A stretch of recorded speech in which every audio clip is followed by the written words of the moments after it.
నమస్తే, welcome to ANR news updates. ప్రస్తుతం బీజేపీలో నరేంద్ర మోదీ, అమిత్ షా తిరుగులేని నాయకులు.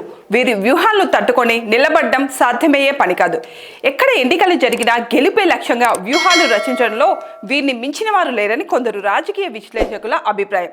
దేశంలో బీజేపీ బలంగా లేని ప్రాంతాల్లో ఆ పార్టీ అసెంబ్లీ, లోక్సభ ఎన్నికల్లో సత్తా చాటుతుందంటే దానికి ప్రధాన కారణం మోదీ, అమిత్ షా వ్యూహాలే. 2014లో మోదీ ప్రధానిగా బాధ్యతలు చేపట్టారు. అప్పటి నుంచి ఢిల్లీలో బీజేపీని అధికారంలోకి తీసుకురావాలనే వీరిద్దరి ఆకాంక్ష నెరవేరలేదు. ఆప్ ముందు వీరి వ్యూహాలు 2 సార్లు పనిచేయలేదు. మోదీ, అమిత్ షాలకు సాధ్యం కాని లక్ష్యాన్ని సుసాధ్యం చేసి చూపించారు ఢిల్లీకి చెందిన ఓ బీజేపీ నేత. 70 శాసనసభ స్థానాలున్న ఢిల్లీలో 48 స్థానాల్లో గెలుపొందిన బీజేపీ ఢిల్లీలో ప్రభుత్వాన్ని ఏర్పాటు చేయనుంది. ఢిల్లీలో ఎంతో బలమైన ఆప్ వంటి పార్టీని ఎదుర్కొని బీజేపీకి ఘన విజయం అందించడంలో ఓ వ్యక్తి పాత్రను తప్పకుండా ప్రస్తావించాల్సిందే.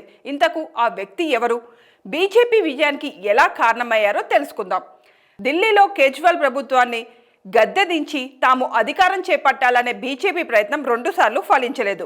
అయినప్పటికీ ఆప్పై బీజేపీ తమ పోరాటాన్ని కొనసాగిస్తూనే ఉంది.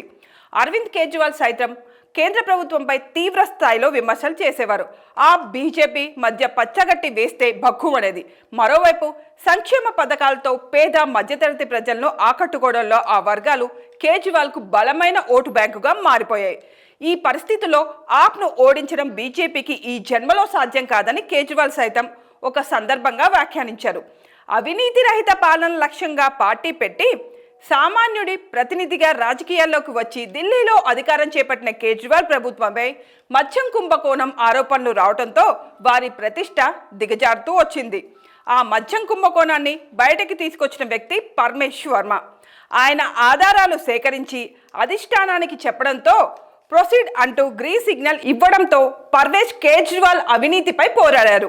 ఆప్ అధికారాన్ని కోల్పోవడంతో పాటు న్యూఢిల్లీ నియోజకవర్గంలో కేజ్రీవాల్ ఓడిపోవడానికి ప్రధాన కారణం లిక్కర్ స్కామ్ అనే చర్చ జరుగుతుంది. ఢిల్లీ ప్రభుత్వం తీసుకొచ్చిన నూతన మద్యం పాలసీలో అవకతవకలు జరిగాయనే సమాచారంతో పర్వేజ్ వర్మ మొత్తం వివరాలు సేకరించే పనిలో పడ్డారు. లిక్కర్ పాలసీలో అక్రమాలు జరిగాయని బీజేపీ అధిష్టానం దృష్టికి తీసుకెళ్లారు. మీరు అనుమతిస్తే దీన్ని బయట పెడతానని చెప్పారు. ముందుగా ఆధారాలు సేకరించాలని పర్వేష్కు బీజేపీ హైకమాండ్ సూచించింది. దీంతో హోటల్లో జరిగిన సమావేశాల వీడియోను బయటకు తీశారు. మద్యం వ్యాపారంతో లింకులున్న వ్యక్తులు, పలువురు రాజకీయ ప్రముఖులు తరచూ సమావేశం కావడంపై అనుమానంతో అసలు ఏం జరుగుతుందనే దానిపై పూర్తి స్థాయి వివరాలు సేకరించడంతో ఢిల్లీ మద్యం కుంభకోణం అంశం వెలుగులోకి వచ్చింది. పర్వేష్ సేకరించిన వీడియోల ద్వారానే ఎమ్మెల్సీ కవిత పేరు బయటకు వచ్చింది. అప్పటి నుంచి కేజ్రీవాల్ అవినీతిపై బీజేపీ తన పోరాటాన్ని కొనసాగిస్తూ వచ్చింది. ప్రజల్లోకి బలంగా లిక్కర్ స్కామ్ అంశాన్ని తీసుకెళ్లగలిగింది. చివరకు ఇటీవల జరిగిన ఢిల్లీ శాసనసభ ఎన్నికల్లో ఆప్ను ఓడించి బీజేపీ తన లక్ష్యాన్ని చేరుకుంది. ఈ లక్ష్య సాధనలో కీలక పాత్ర పోషించారు పరమేష్ వర్మ. ఢిల్లీ ముఖ్యమంత్రి రేస్లో ఆయన పేరు వినిపిస్తోంది.